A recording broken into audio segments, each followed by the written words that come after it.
Fala, gente, como é que vocês estão? Tudo certo? Vamos nessa, sem enrolação, direto ao ponto para tratar sobre as últimas informações do dia do Inter. Falando aqui sobre convocação, Copa do Mundo, jogador do Inter que se valoriza no mercado. E claro, a gente também vai falar aqui e repercutir a entrevista de D'Alessandro, destacando alguns pontos muito interessantes dessa entrevista do diretor esportivo do Inter na véspera do Clássico Grenal. Tudo isso e muito mais no vídeo de hoje. Não esquece, vai deixando o teu like, te inscrevendo no canal e ativando o sino das notificações, porque é muito importante para que a gente continue crescendo por aqui e chegue na marca de 10 mil inscritos até o final desse mês aqui. Um pouco difícil, mas eu conto com a tua ajuda. Já vai te inscrevendo e deixando o teu like, que é sempre muito importante. Fechou? Vamos lá, gente! Vamos começar destacando aqui algumas situações da entrevista coletiva dada pelo diretor esportivo do Inter, D'Alessandro, tá? Tem que saber separar o ídolo D'Alessandro, jogador, que tem uma história linda no Inter, mas também o diretor esportivo. E é isso que o D'Alessandro também tentou fazer durante essa coletiva. Tentou afastar a parte da idolatria, a parte dele, da época de jogador, para trazer também um pouco dessa atual função que ele exerce hoje no clube, tá? Primeiro, o D'Alessandro tentou remobilizar o torcedor. Fazer uma entrevista, e ele inicia a entrevista pedindo o apoio do torcedor, falando, a gente precisa de vocês, a gente sabe que o momento é difícil, o momento é delicado, conturbado, mas a gente precisa do apoio do torcedor e precisa que o torcedor esteja conosco no final de semana, esteja lotando o Beira-Rio independente da situação atual do clube, que é 2 eliminações, um momento muito ruim também no Campeonato Brasileiro. Hoje o Inter ele está no meio de tabela, ou seja, olha para a parte de baixo, que é o Z4, olha para a parte de cima, tenta achar uma maneira também de se recuperar e conseguir uma vaga na Libertadores. Esse é o principal objetivo do Inter até o final da temporada 2025, tá? E foi assim que o D'Alessandro iniciou essa coletiva, tentando remobilizar esse torcedor para que se tenha casa cheia no final de semana. O Inter aí que espera de 35 a 40 mil torcedores, tem promoção de ingresso. O sócio que está adimplente, ele além da do ingresso já adquirido, ele pode ir lá e pegar mais uma cortesia. Aquele sócio que está inadimplente acerta tudo, adianta 2 mensalidades e ganha o ingresso para o Clássico Grenal. Então é o Inter tentando fazer essa mobilização, tá? E remobilizar o seu torcedor. Mas tem outros pontos que também são importantes destacar aqui que o D'Alessandro acabou citando. Primeiro, eu não vou me alongar muito na relação da situação do Fernando, tá? Eu acho que o grande ponto dessa entrevista e dessa fala do D'Alessandro falando sobre o Fernando é quando a gente traz para o ponto de vista do futuro, né? E ele deixou as portas abertas, falando, olha, o Fernando ele tem um contrato aqui, na verdade, ele rescindiu o contrato, mas a gente tem um acordo entre as partes que se ele tiver condições, ele pode voltar, ele está inscrito, o Inter pode colocar ele novamente até o dia 3 de outubro também, não é um problema, ele pode voltar. Então, o Inter trata dessa maneira. Só que tem um bastidor que é importante a gente destacar aqui. O Inter entende que o Fernando, entre aspas, está se precipitando, tá? O Inter acha que com 4 meses o Fernando ainda não vai ter plenas condições de atuar, ou seja, depois de mais uma parada de data FIFA que vai ter, não é vamos dizer assim, algo que vai acontecer, cara, acabou, passou data FIFA, o Fernando está à disposição, ele pode jogar futebol. Não, ele precisa chegar num clube, precisa ser avaliado também pelos profissionais do clube, ou seja, pelos profissionais do Inter, para ver se ele já pode voltar. Ou senão ele passaria por uma fase de retreinamento para aí sim, lá no final, talvez desse processo, ele podendo atuar na temporada de 2025 ainda. Mas ele fala, eu posso ainda jogar de 10 a 12 jogos ainda na temporada, mas o Inter, no entendimento, né, da cúpula colorada, isso não deve acontecer. O Fernando teria condições ali, vamos lá, de 7, 8 jogos, sendo muito otimista. Senão a gente está falando aí de menos da metade até do que o Fernando estava projetando aí para essa reta final de ano, tá? Mas deixou as portas abertas e o Inter tem também nesse acordo com o Fernando que tem a prioridade. Se o Fernando quiser voltar a atuar primeiro, ele tem que procurar o Inter e aí sim eles debatem um retorno do ex-camisa 5 do Inter, tá? O D'Alessandro tentou fazer promessas, na verdade falou, eu não prometo, mas digo ao torcedor que confia, estamos fazendo de tudo para reverter a situação. Falou sobre a questão da invasão do CT, que eu acho que é importante a gente destacar aqui. Ele falou que não concorda, mas que ele entende que o torcedor ele pode fazer a cobrança, pode protestar, mas de forma sempre pacífica e genuína, tá?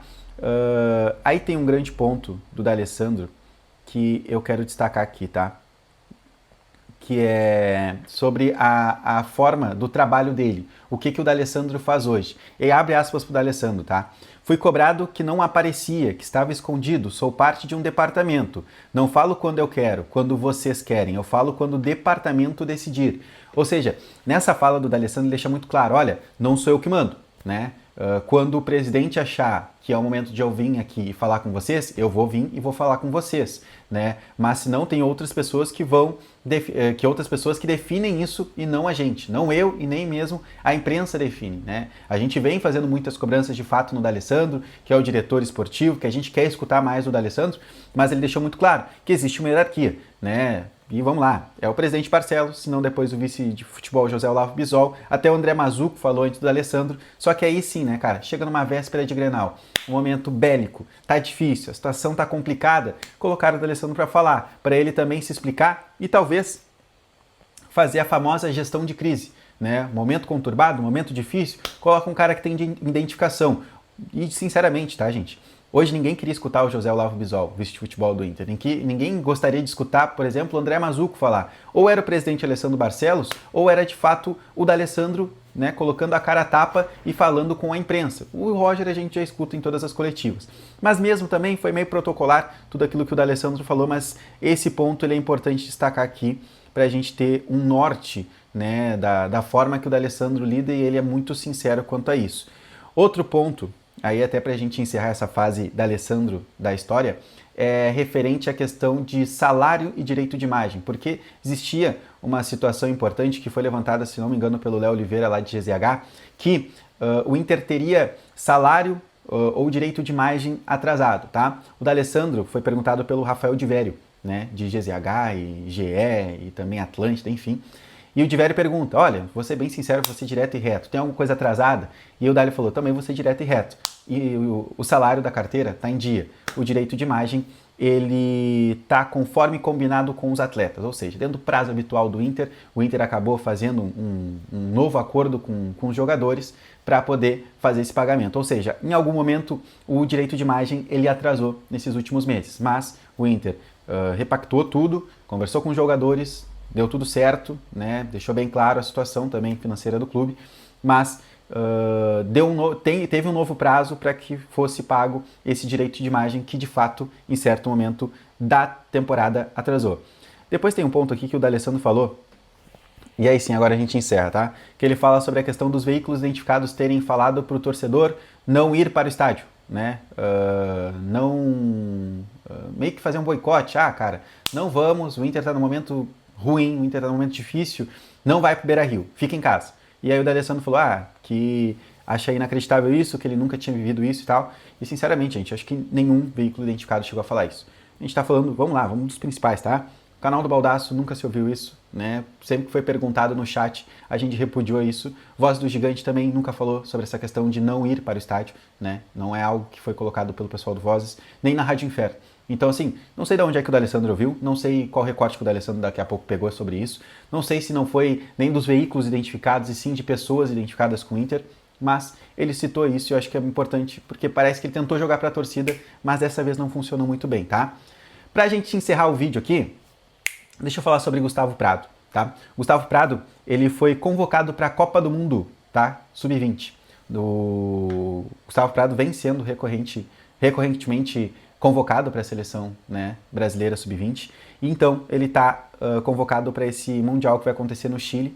Ele acontece dos dias 27 de setembro até o dia 19 de outubro, e se a seleção brasileira chegar até a final, Gustavo Prado vai perder 3 jogos. Eu acho que isso não é o mais interessante, até porque o Gustavo Prado não é titular, mas de fato pode ser uma peça interessante no banco de reservas. Mas a gente tem que se atentar, a gente fala tanto da base, né? A gente cobra tanto da categoria de base, que quando acontece esse tipo de coisa, eu acho que a gente tem que dar mais ênfase, né? A gente está falando de um jogador do Inter, né, que foi convocado para uma Copa do Mundo. Sub-20, beleza, mas foi convocado para uma Copa do Mundo, ou seja, é um cara que não tem tanta minutagem no Inter, talvez também um momento conturbado faça com que ele não tenha tantas oportunidades, foi cobrado recentemente no campo pelo Roger Machado, mas a gente está falando de um cara que é uma joia do clube, a gente tem que tratar melhor as nossas joias, a gente está falando de um Gustavo Prado, que ali atrás teve Clube Árabe procurando, teve o Porto de Portugal também querendo saber mais e chegou até colocar um valor, se não me engano, de 7 milhões de euros para contratar o Gustavo Prado. O Inter falou que não. O Inter quer de 10 a mais pelo Gustavo Prado, 10 milhões de euros ou mais até pelo Gustavo Prado.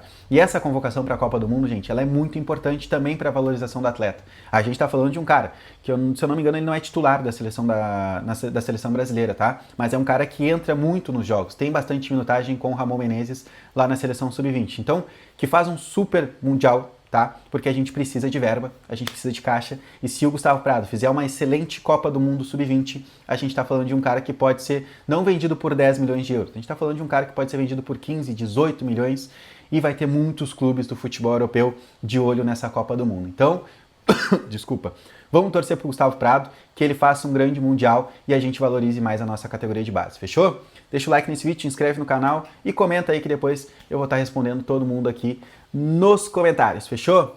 Beijo, tamo junto, até mais!